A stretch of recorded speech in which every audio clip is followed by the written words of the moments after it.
What grabbed you with music? Like, what do you? Obviously, the Beatles was the. What kind of things would you play these days? Maybe well, when you listen to my show, you'll see. I mean, Radiohead I wouldn't play. I mean, in terms of current music, like I said, I don't listen to anything. I mean, Coldplay. I'm sorry. Yeah, Coldplay. Yeah. But that's because of their songs. The songs are written well and the productions are good. But Foo Fighters would be the only band I could think of that has incredibly well-written songs that are actually songs. See, my idea of a song is something that 15 or 20 years from now, somebody could sing as a ballad and it would still sound like an incredible song. Dave Grohl's a great songwriter. Yeah, oh yeah. Which is incredible because he never shopped at my store. He never was involved with any of the bands that he was in before Nirvana. He never even brought the records by the store, but he's probably one of the most important people to ever come out of D.C. besides Ian, I would think. Did you carry the Dane Bramage LP? Do you even recall that being in your store? No. The Mission Impossible was the only one, the EP was the only one that I know of. Gotcha. And I think Colin Sears was involved with that on one of the groups. I don't know if he was in Mission Impossible with Dave on that, but that was one of the reasons why we had that record. Sort of more niche, the Empire stuff. You were obviously the big retailer in town, and having put out the Empire CD, I know you had the hot seat in 45 in numerous numbers. How did that come across your? Did you pick up on that when you were in England, or did? No, there was a period of time when, at the beginning of new wave and punk rock, the big distributor on the East Coast was Gem Records in Plainfield, New Jersey, and there came a period of time when my salesman, who was Jim Como, who later ended up being president of Record Distribution, is a good friend of mine. He listens to my radio show and he loves it a lot. But came a period of time where they were going to throw away a bunch of overstock stuff up at Gem. It was around 81 or 82, and it was thousands and thousands of 45s. So I said, well, why don't you ask them if they'll sell them to me? And so they came back, and this guy named Rick Lawler was up there. Said if he wants to pay 10 cents a piece for them, he can have them.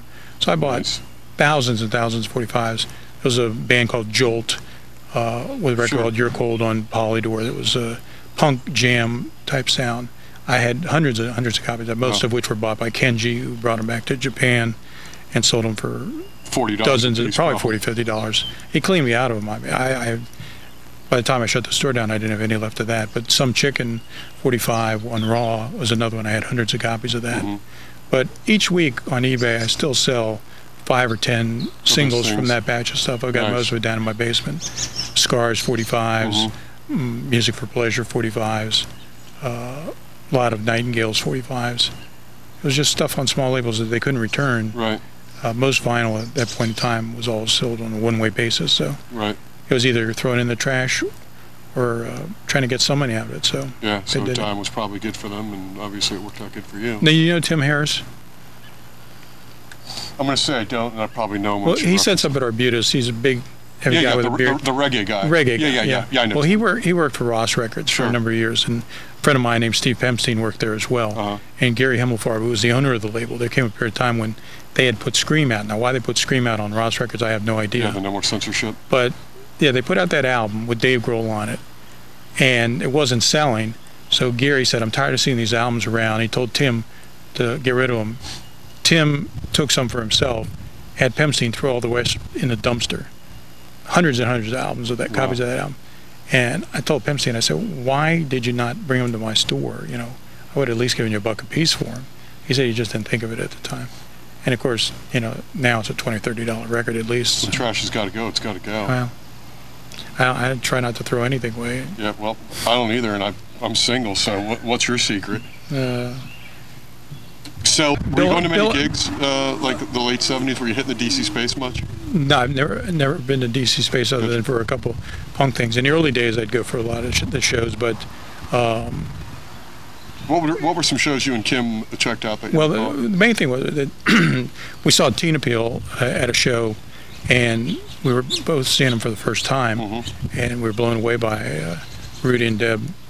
And we went up to them and asked if we could put a record out. So we put out a split EP. It was half limp, half decoy, and it had a nice hand-painted cover that Rudy had done.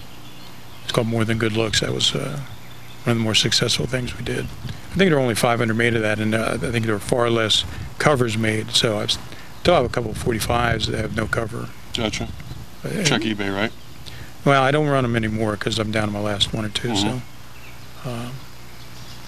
but main things I saw, I had the dark EP. There's, when you asked before about the rare things, until I re-released it for 30th anniversary reissue, the Shirkers 45 would go for a lot of money. Yeah. That was something that Howard Wolfing from the Nurses had done with them, and Thomas Kane, Kim Kane's brother, was in that band.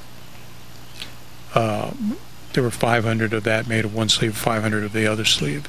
Each faction of the band had a different concept of what the sleeve should be, so it made up 2 different sleeves. Nice. And what we did on the reissue that I did a couple of years ago, which is limp, Dacquoid split release again,